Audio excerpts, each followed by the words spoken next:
Hi,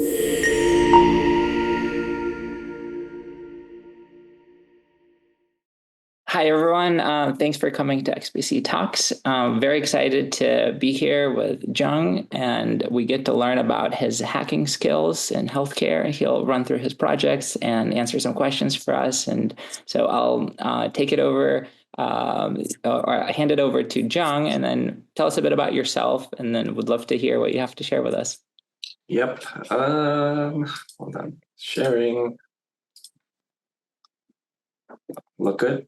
Yeah, looks great. All right. Hi, everyone. I don't know what time is it for everyone. I'm Eastern time. So good morning, good afternoon, everyone. So thanks for joining this talk. And today I'm basically wanting to explore how physicians hack in healthcare. It's a title that Paulius gave, and I actually really like it. So, and more specifically, how we can bring pretty unique perspective to this like currently evolving field of AI. It's like hard to keep track of, but we'll try to tame it a little bit at a higher level. So a little bit about my journey. My background is that it's not been entirely conventional. I started back in the .com era doing webmaster work, computer networking, interned for Samsung when I was in high school, helped them launch an internet cafe in New York City. So it's definitely not a usual path. So the picture on the left is me wearing a t-shirt in college. It says, "No, I will not fix your computer." So I was that type of a guy. Everyone comes to try to get their computers fixed. So going through college, I applied as a computer science major, but ended up as a psych and chemistry major, where I got interested in linguistics and visual perception when absolutely no one was interested in that. And as for side gigs, I was making websites for different departments at Cornell University, but eventually ended up in med school. And I chose pathology. I have a really bad reason. People were asking me medicine or surgery. And I said, like, I don't think I like neither. I don't want to choose. So I ended up in pathology, did the APCP residency here in New York City, at New York Presbyterian, and followed that up with an NLM informatics fellowship. And I bounced around in different areas of healthcare tech.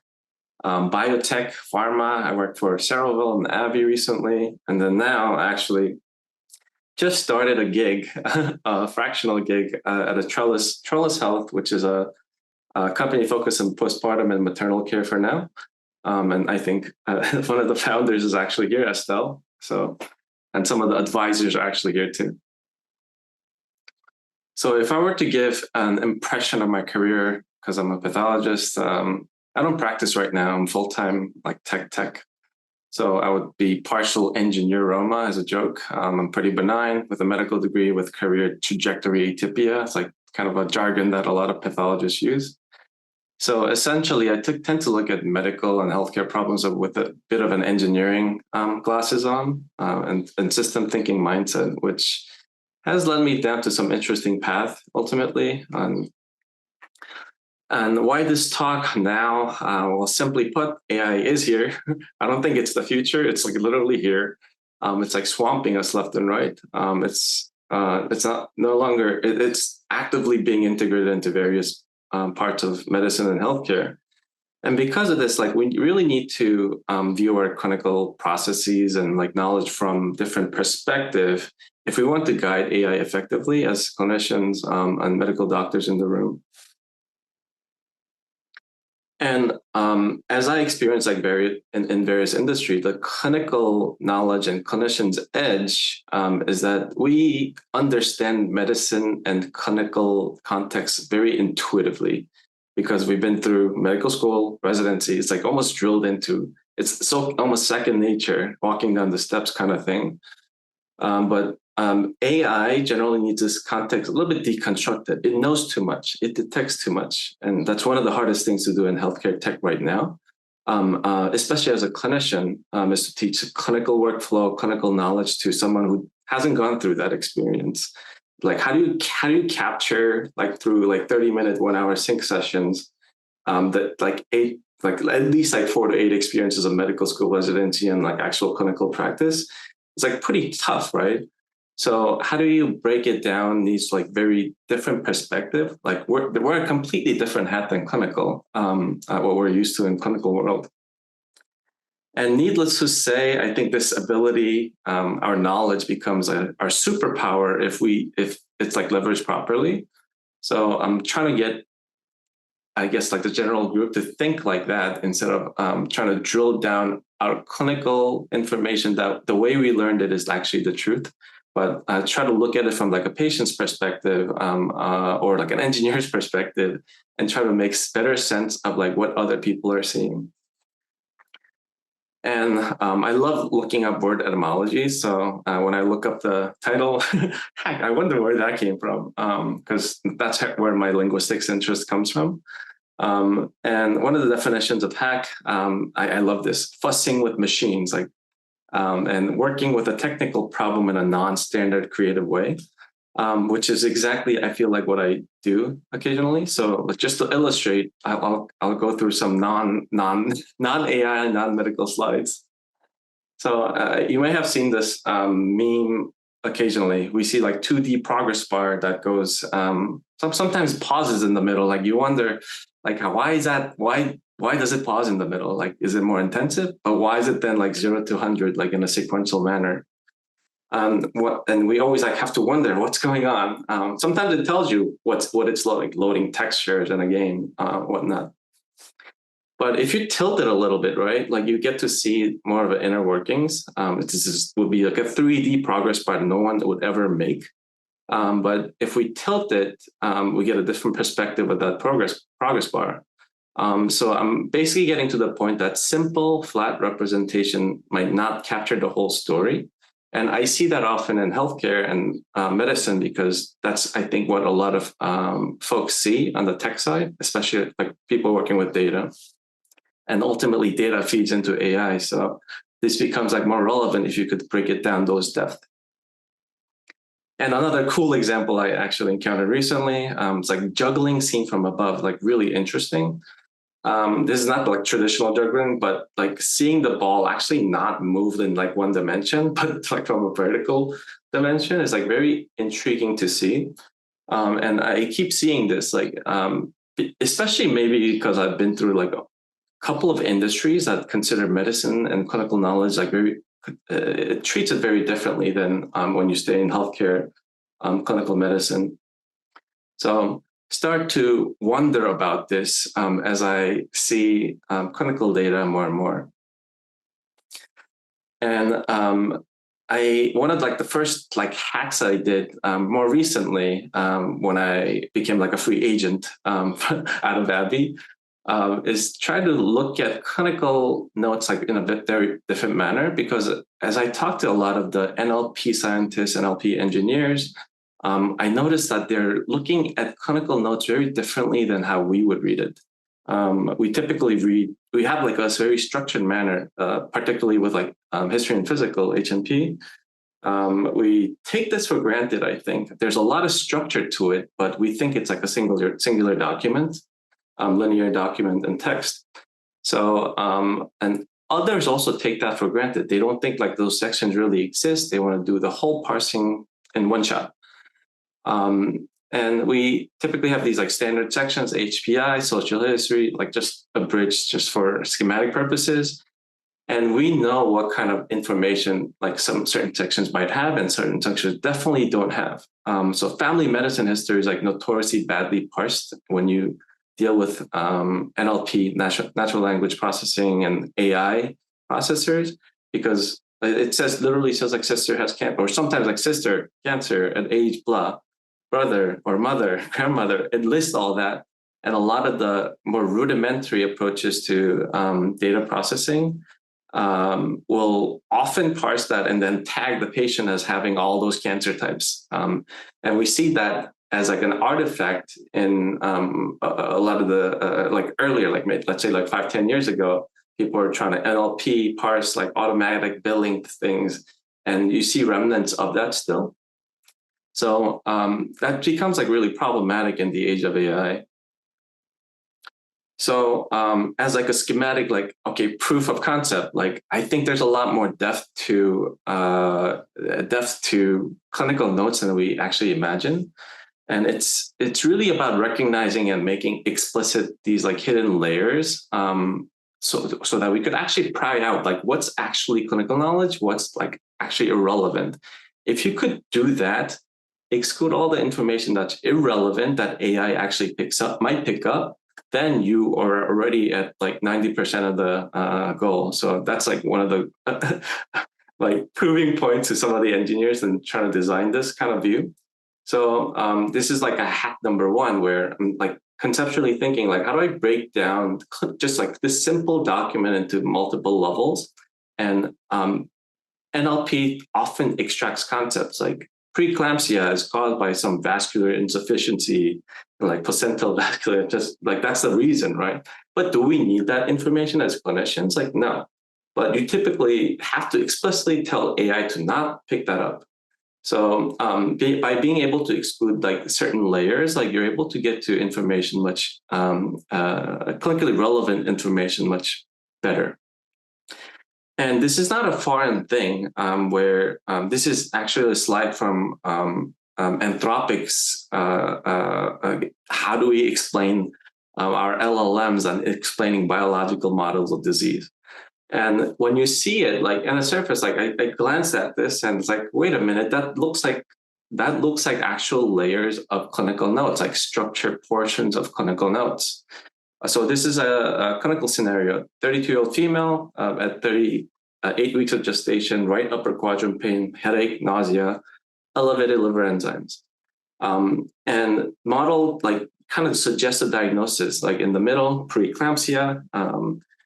And also gives you like a differential diagnosis based on what it knows in its model.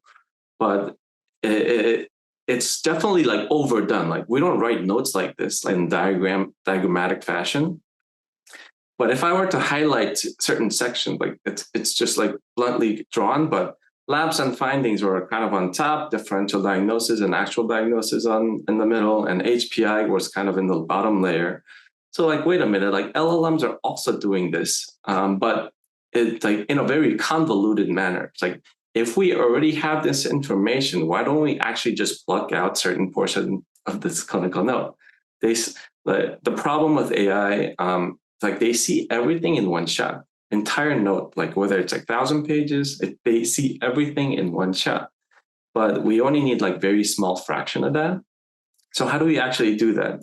Is like part of my hack number 2 when I was in fellowship. This hacks are not in chronological order, but just to fill the story, I ordered it like this. So this brings me back to hack number 2, where how do clinicians really parse this dense information and enable like more systematic parsing so that we could feed it into like AI system algorithmic parsing. So it involved like mining information from genetic counselors' notes because they tend to be really rich in phenotype information. It's like curved fingers, curved 6-digit. They call it clinodactyly, but it's hard to unify all that.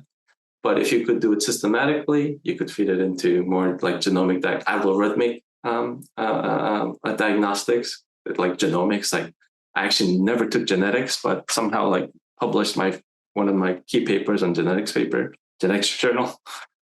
This one's hard to see. He's like a 10-year-old boy with like a lot of complications, like history of falls, flat nasal bridge, smooth philtrum, thick lips, bladder control. If like I highlighted the key terms that someone with trying to parse out this patient's diagnosis would actually consider.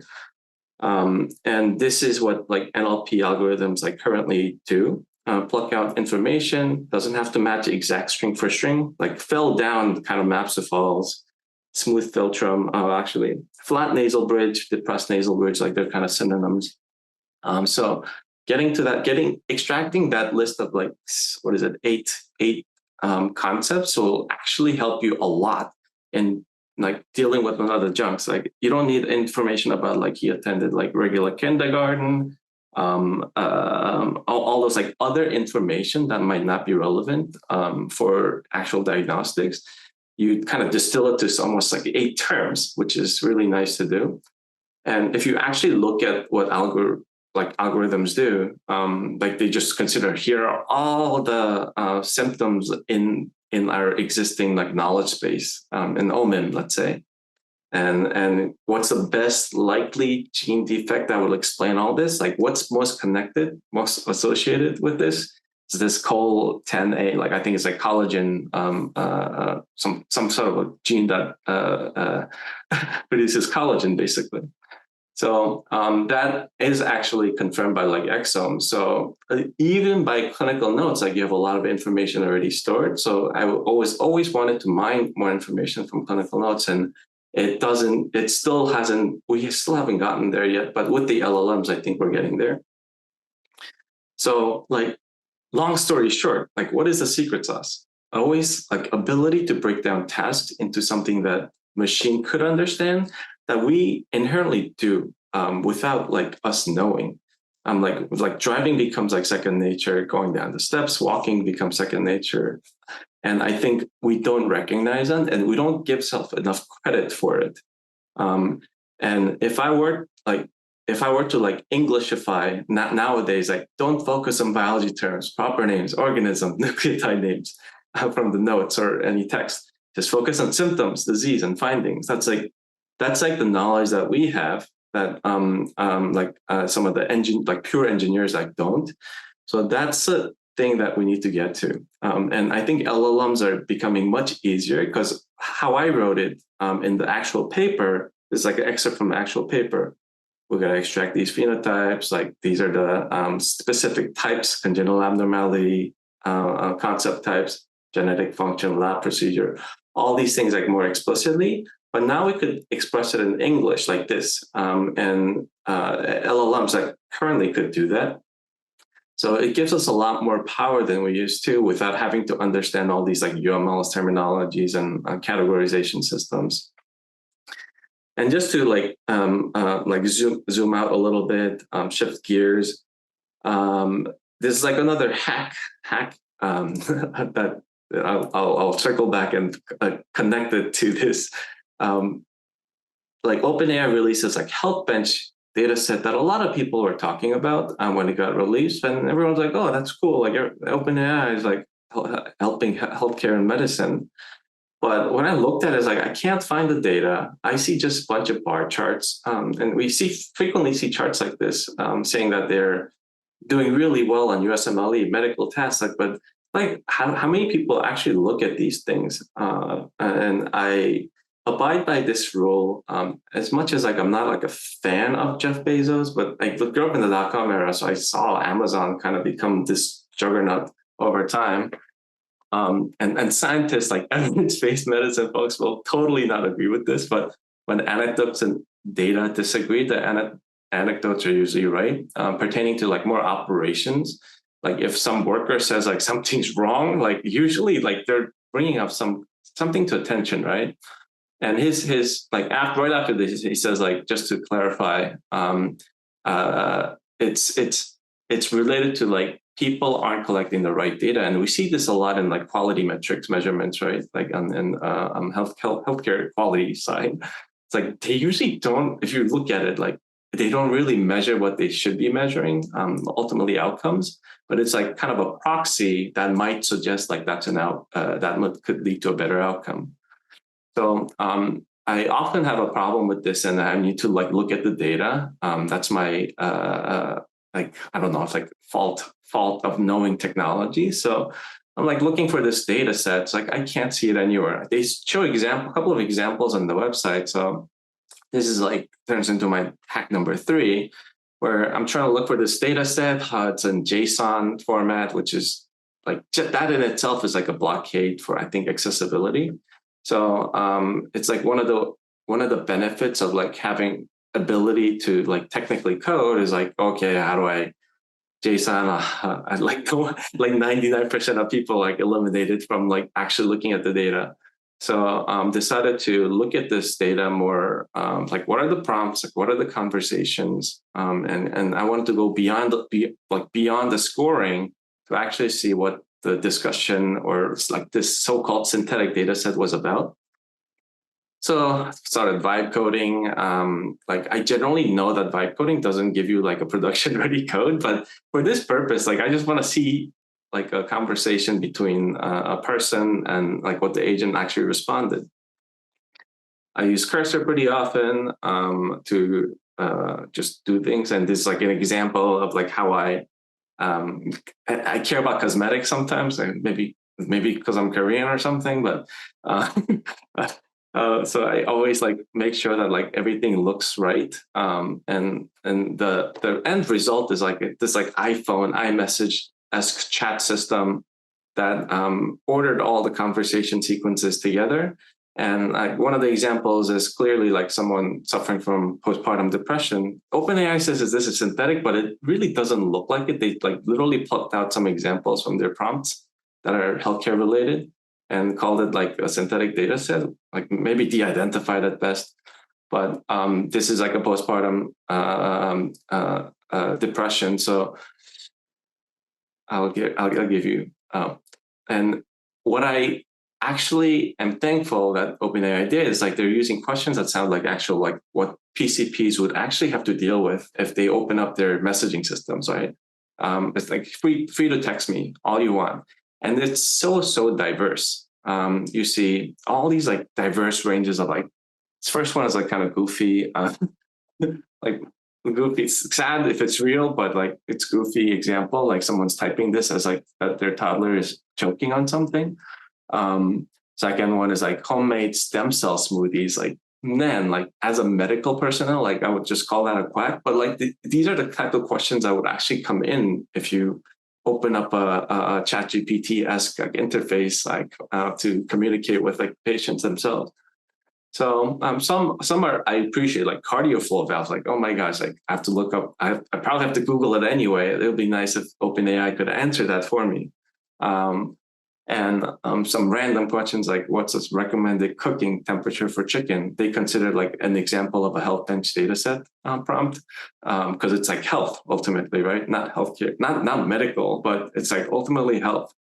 So I think reviewing this and bringing up to attention kind of gives you a kind of a picture of what PCPs often have to deal with and address, and for almost like it's a thankless job. And it's not about USMLE question Q&A performances for a lot of these chatbots. So like whenever like some of the newer models come out, like I asked some of the team, like Google Gemini, so like, does this actually answer questions like this? And they usually say no. It's like, no, it's trained on medical questionnaires. Like, why? Because like that's not really relevant overall. So overall, like I think like multimodal AI is like really exciting as I see more and more, and I'll go show you examples why. Because it parses any kind of data, audio data, like any data, text, image, video, and turns it into information. It's like based on like your prompts, whether you just want to produce notes, whether you just want to turn it into another language, it all works. So this is all exciting as like an informatics person who's been doing crosswalks all my life, like terminology crosswalks. So hack number 4 kind of brings all this like things that I presented together. So ontologies are very interesting. Like I call them like hairballs of knowledge, where it's like really dense representation of like our knowledge bases, but it's like hard to use generally. So I'm often tasked with how do I leverage that knowledge on data? It's like if I preeclampsia is like related to vascular insufficiency in placenta, then I want to know like all the linking concepts too. That's how I think. But oh yeah, so this was actually for a Kaggle competition for a Google Gemini when it was initially released, because it allows for really long context, which enables me to load entire like vocabularies or terminal, like let's say ICD, like SNOMED code base, like a subset of it, and actually eliminate some of the hallucinations related to coding systems. So my goal, like this is like the half of, I guess, like the whole prompt, And I wanted some prompt that could handle any kind of input, either text from patients or clinicians, and be able to output a clinically explainable report of what this excerpt means and break it down, like reason it, and output ICD-10 codes and SNOMED codes so that you could use it for billing if you want, you could use it for research if you want. So example prompt, I put in this shortest one. My belly hurts, 10 out of 10 sharp pain. Someone's like struggling to type, let's say. And the typical NLP pipelines like have trouble with belly hurts because like you're supposed to map it to abdominal pain, roughly. And that's a very semantic mapping that's hard to do. And I noticed that things like LLMs actually take that into abdominal pain. And if you see it on like the second row of the table, it maps it to the ICD-10 code for abdominal pain, which is like, oh, that's pretty good, because that's the first like patient vocabulary to ICD coding system I've seen in the recent days. So if you like are implementing chatbots and you need suggestions for coding for your notes, let's say we're still in traditional healthcare reimbursements model, then this is like a mechanism that you have direct access to. I paid probably like, I don't know, a penny for this like whole prompt and processing for this like either this specific my belly hurts text or a whole conversation. It's like costs about the same. So this you have access to right now without using any vendors or whatnot. Maybe you need like all HIPAA and like all those like clearance for this, but for now, like the technical capability is there, that's accessible to us. And if you need another example, more slightly elaborate like description of someone trying to get their diagnostics, basically. I've been experiencing heart palpitation, dizziness for about 3 months. Can you help me what understand this might be? It's like I was trying to mimic some chatbot input. So it gives you the source. It's a patient question, and then impression is that it's concerning for cardiac arrhythmia. So it's like I also like if you notice in the prompt, like I actually told it to give negations and severity as well. So it gave this at least for it's concerning for cardiac arrhythmia and a red light. And this is all like markdown output. This is straight out of LLMs. Like I didn't format it. This is like the output comes out. And it links to one of my concerns that was like SNOMED code is like always hallucinating, but all these became like legitimate codes. Like I linked it to the SNOMED browser. All these like links are actually working. And it gives you like a lot more power. Ultimately, you don't want markdown, then you want it as JSON for some of the engineers, like works. And this is like what LLMs are really capable of. And building on that, like you hear a lot about agents. So like I'll give you like a glimpse of like very simplistic view of like an agent processing these things.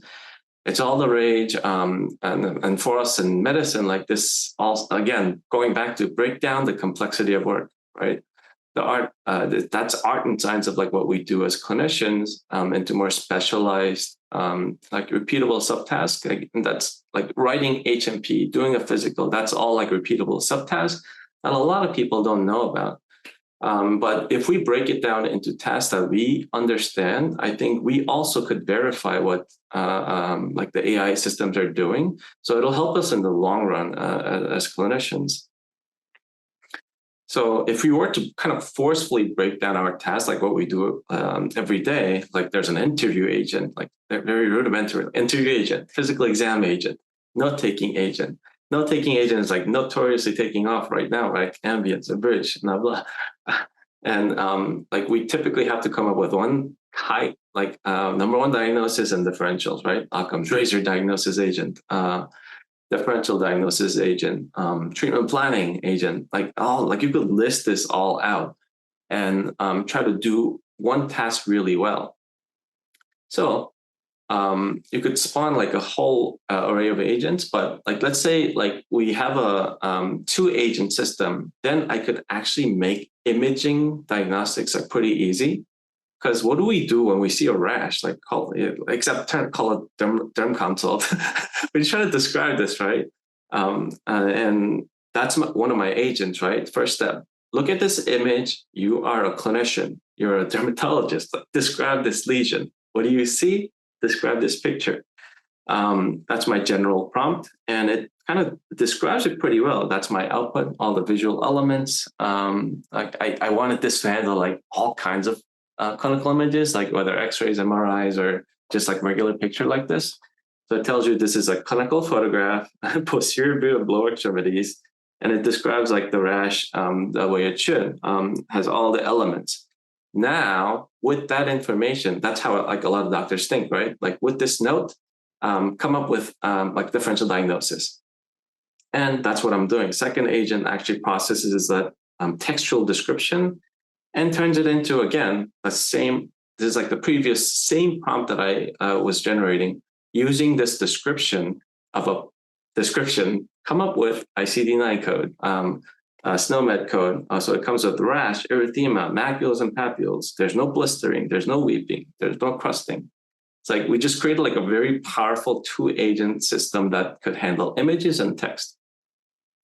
So does it stop there? Like it now like I was trying to test this with like various things, like just regular image. This is Bell's palsy from picture from Wikipedia directly. Patient clearly has like a facial drooping on one side, like at least like an asymmetry. So it's telling us that this is like a male face front view showing right-sided. I don't know. Like, I don't know if it got left and right. I don't know how it tells like it's a mirror image or not. Possible edema too. So it ultimately says on the bottom corner, like it's like facial nerve palsy is like potential impression. So Bell's palsy is like in the differential. And also this gives you a description of like all the symptom that backs it up, supporting evidence. Facial asymmetry is like, I guess, the main thing.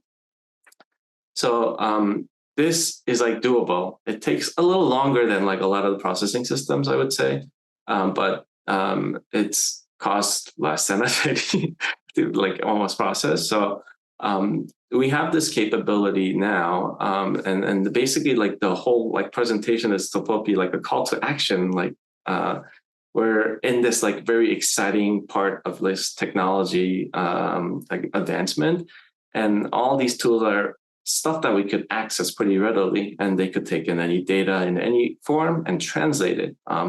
The stuff that I like wanted to try out is like audio, video, like Parkinson's patients, like walking. Can we actually process that and make a diagnosis? I'm pretty sure like other dedicated teams are doing that, but the fact that like like a solo person without any GPUs could like just put in like a couple of dollars on GCP credits and actually load this is pretty powerful. And the conclusion and takeaway is like, as clinicians, hopefully like we could bridge the gap and by looking at different perspectives, because sometimes a gap is like not visible to us because we're like always wearing clinical hats and sitting in clinics. Patients are coming to us, not out there. We don't see patients interacting in the wild, right? And always demand clinical relevance if you're helping out with clinical technical teams, because that's important, and deconstruct always, because we assume that our knowledge is like everywhere. Everyone else understands the same way. And always like verify and guide, like look at the data. Like a lot of like ML experts actually say that, like you have to look at 100 data as like more, annotating them is like more valuable than trying to like tune the models and whatnot and try to beat like the bar chart performances. So that's a 35-minute blitz into some of the things that hacks I've been doing, and I'll take any questions. I have a lot of the links to the things that are presented, pretty open public. So this has been fantastic. Honestly, a super captivating talk, at least from my perspective. Thank you for doing that. So I know I'm asked a question, which I think, he asked any value in conversations between the different agents. And I think, this is almost touching on some of that quality of data piece. I'm curious if you want to add more to it, or Jung, you feel like you kind of get what he's Yeah, saying? I'm sorry. I might have some background noise, but like, I mean, I'm thinking about this almost in the jokey way that I think about like different clinicians talking to each other about different findings. So, I mean, if you've got a dermatologist looking at the image, and a family medicine doctor, or, simulated through these different agents, have you experimented and have you seen any value in kind of working towards differential diagnosis or an action plan between the different agents? Like, Yeah. so I could answer that quickly. One of the things that I actually really wanted to do with this research was to actually kind of like capture like information content in a note, how unchanged it is from like a note to note, like a specialist to specialist. Because if you identify like 10 concepts and the next person identifies 5 of them, there's not much overlap, right? It's like, but it also gives you like a way to measure like the difference between how much clinicians care or cover certain topics. So information, like capturing information content by pure number of concepts identified, like actually gives you some information into that note quality, and like how much information is like repetitive or how much information is like notes are kind of useless and like adding additional information.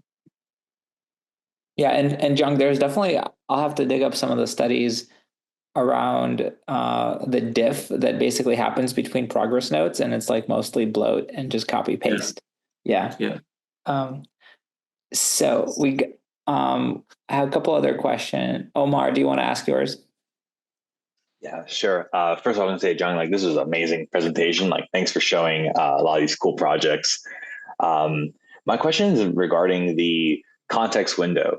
I think a lot of people are really hyping context window and what it can do, but you made a really good point that says at the end of the day, the AI is going to look at everything one shot. And I really question if a ever-growing context window actually helps us in clinical, because you saying that breaking down the task, in fact, simplifying the task is key for the accuracy. So I was wondering in your studies, like, have you noticed that increasing the context window, like, is it actually valuable or does it have diminished returns, meaning it's not as valuable as we thought?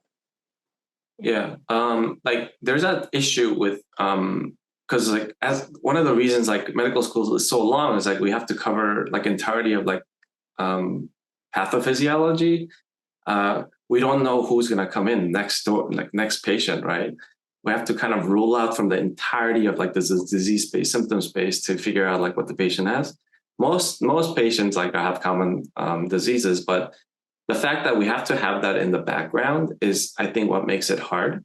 And context window is kind of that kind of resource to like I cache the entire, like in a way, like cache the entire knowledge base and try to deploy it on this like specific patient. No matter how short it is, like we still have to consider everything, right? That's the issue. I think like advantage of the context window, because like you could store knowledge and actually apply it onto data. That's where I think it's like the most useful. I see. Really good. And you're referring to like the memory side of things, like the system prompt, like not the user prompts context window, but like how the model's already prepared to handle the user's prompt, whatever it may be. Is that kind of what your thought process is? Yeah. I kind of use it as like a really cheap database, like not cheap as in like not efficient database, but it's like to load up sentences, right? But loading up sentences is like a lot easier in the long for the LLMs, because like trying to do relational databases really suck at relationships, like funnily, right? Trying to do things like without 5 joins is really hard. Trying to make sure, like, how do I know that preeclampsia is like related, might be treated with some very obscure medicine, requires too many joins in like a SQL database space. But a lot in a context space, it's more of like, it doesn't have a sense of like joins, or they call it like index-free adjacency. You don't need to be like closer to each other, because like it's like an arbitrary space. Like preeclampsia and the treatment might be next to each other in terms of like actual space, not SQL index space. Oh, gotcha. No, thank you so much for that clarification. Appreciate it. So we got a couple more questions. Michael, do you want to ask yours about efficiency? I'm just curious about agents wandering off task or hallucinating more if they're breaking down something into more components that are necessary. Like for the Bell's palsy or for that rash, the rash examples got really non-specific as far as rash, macular papular, versus if you just say, hey, that looks like HSP or that's Bell's palsy and move forward, because there's room for confusion when you get too many details that aren't pointing to something. Yeah. So I think like text ultimately like loses resolution, right? It's like there's information loss from picture to text, and that I always had that issue with like EHRs, like not allowing images a lot of times, and I wish they would, but ultimately like a lot of the EHR kind of exists in that format too. And as a pathologist, like I see that these image recognition models like actually perform better. Like, admittedly, I think it's a lot better than me and a lot of pathologists in diagnosing things and picking up things, because they also look at everything, right? They even count lymphocytes and diseases like I didn't even think to count lymphocytes, and so they do a lot more. Ultimately, like pathologists like need to make a diagnosis that people understand. So right now we're still pivoting to like our existing knowledge base. But like in terms of like details, I think it comes down to definitely like specifying like this is a rash. Think like a dermatologist. Like we definitely need like a different model for dermatology rashes, and kind of bucket it into this is like a picture of a skin. Here, process it into like a dermatology agent that's better at processing it instead of like a general like all modality kind of system that prompt is basically parsing like picture of even LeBron James, like saying that this guy has like no issues in terms of like diseases or conditions. He's like a basketball player ultimately, and also reads like x-rays and whatnot. So that kind of like blunt things definitely needs like more sharpening to more specific agents. This is great. I love the questions. You guys keep them coming. Don't know if we'll get through all of them. I'm just going in order right now. Garrett, do you want to ask yours about as a nurse engineer? Yeah. So my question, first of all, this was a great talk. I found this really interesting because, like you said, AI is here. It's not the future anymore. You know, it's being used. And so a lot of platforms that I've seen and just a lot of services and stuff, a lot of these do get sort of addressed more on the physician side than the nursing side. And something that I've always kind of found interesting was how could this stuff be used for not just nursing, respiratory therapist, OT, PT, what ideas or what have you seen that could be potential uses for nurses and other clinicians and in their practice? Yeah. Like this is what I'm discovering too, because I have not, like as a pathologist, I honestly don't have like that much exposure to nursing, but what I discovered like lately, I used to bash EHRs all the time, but especially Epic, but nurses love Epic, right? Like out of all the EHRs, like that's the best one. It's almost like makes or breaks your decision to join a hospital if they don't use an Epic, because it is convenient for inputting a lot of nursing tasks. So with that, like I always thought more on like more physical labor and side, and automatic inputs really need something like more physical, like robotics, to actually do things with. And it is like advancing pretty darn fast too, where robotics need to understand like what are the nursing tasks, and how do we have already nursing manuals already in place, right? Like what to do in certain situations, but ultimately understanding the physical world, like what in my unit, in this room, what do I need to do? That kind of like parsing is something that I would like to see, because like I make this argument, like all this AI stuff is very, very like you need a computer, you need to be like digitized to the leverage. But if you bring that like agent into more physical space and the like a manifest as a robot, right? It becomes like much useful where like simple tasks for patients, like bring water to this patient, bring a bucket to this patient. It offloads a lot of the manual labor off of like any kind of clinical staff. So I'm looking forward to that space too, honestly, but I haven't seen it. I just want like a more autonomous Roomba that could do certain tasks, like when you tell it to do it. And I would add, Garrett, that I think you're in a unique position where you understand engineering and you're in front of patients as a nurse. I mean, I think it's just being able to label, through blogging or whatever else, things that you see that are inefficient or pain points, to let other builders know that those exist is a really good way to communicate and find ways to get involved in something. And we can always circle back on these conversations in the Slack group. Just because there's a little queue of questions, I'll move along. Dave, you had a question about AI checkpoints and safety. Yeah, so I'm curious what your thoughts on grounding kind of the AI, as you did two iterations of this. One is you took physician interpreted realities of the world that are text-based, and then you took that unstructured data and structured it to run kind of the high yield points into a model.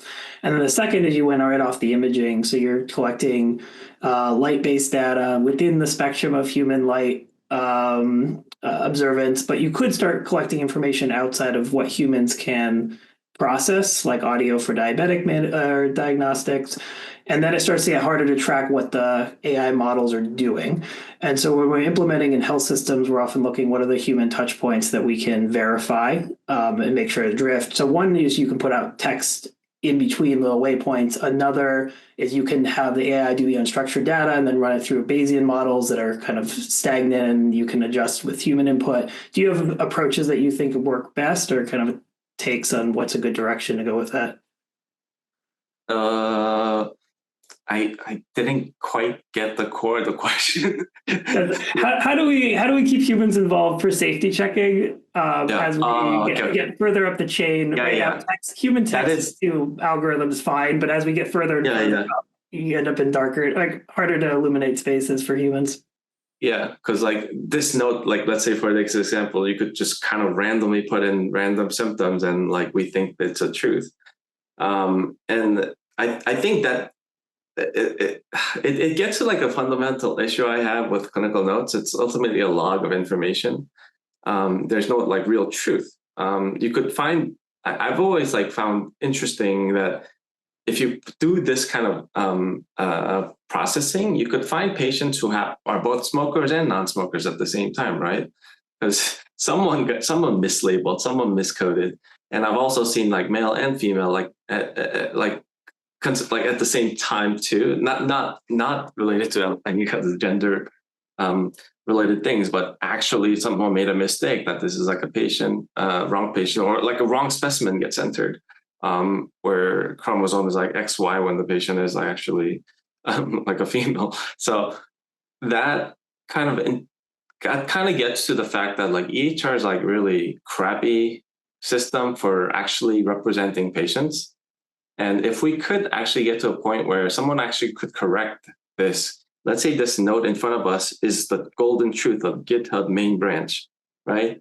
And someone could edit, it's like, oh, he doesn't fall down. When I asked him, he doesn't fall down, and actually could come and correct, and it'll timestamp that, commit that, and gives you actually full information still, right?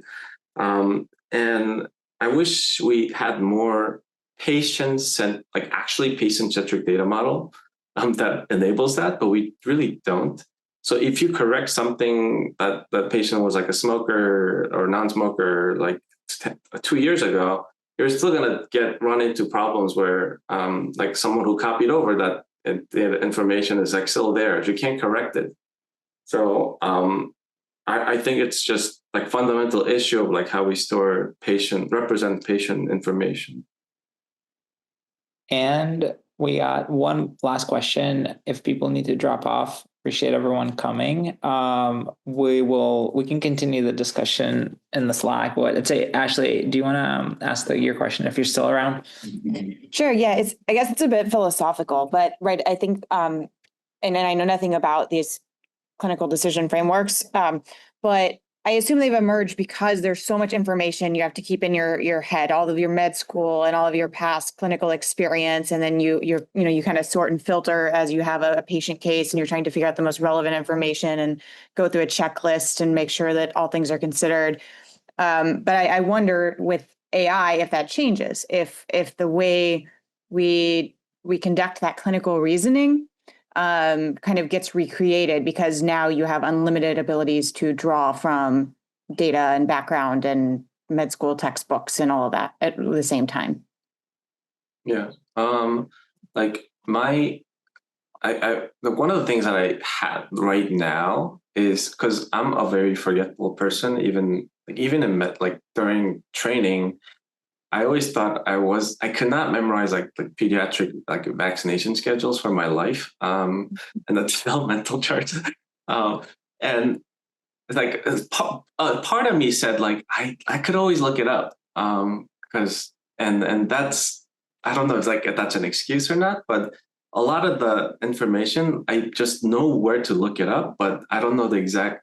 I don't memorize it, and I still do the same thing with like coding. For like programming side too. So I wish I had like some sort of like an augmentation, those like fighter air pilots that heads up displays, the glasses I could wear. If I were to see a patient and conduct all my history and physical, it's like, did I forget anything? Did I forget to ask anything? It would actually tell me like, oh, you forgot to ask this question that you're supposed to ask. That could actually feed from like patient's chart, say, oh, you forgot to give the patient a refill. And here's a checklist of like 5 items. That's like my imagination. But I wish that kind of system existed for knowledge bases too, because I'm convinced that we are currently letting like knowledge more phase out as like doctors get older and older, and then like get replenished by like the younger physicians who are trained like with more neuro information. And that's how like the knowledge is like caught up, I think, very biologically, rather than because like they say, like USMLE, the study guide, step 1 study guide is like has gotten like 3 times as thick in the past 10 years. That's not sustainable, I think. And there's no way I can memorize that, especially now. Everything's coming out. There's like new genomics-based thing, markers, and everything related, especially on the cancer side, oncology side. Too much information. There's no way anyone could catch up with that across like all specialties. So wish there was like an augmentation helper to allow that. So you guys, this is so cool. The fact that so many of you are still on here is a testament to how interesting the conversations are. Jung, huge thanks to you for taking the time to put this together and to share your insights with us. How can people get in touch with you? I'm a LinkedIn. I just live on LinkedIn for some reason. I'm in New York City based. If you ever visit, if you ever follow me on LinkedIn, you know what kind of content I post. Yeah, that sounds great. Yeah, and maybe one day you'll explain what your progress bar at 65% is on LinkedIn. But yes, okay. So thanks everyone. We'll have to stop here. I have to run to the next thing. But really great to see you. Be in touch, and thanks for coming. Adios. Yep. Thank you.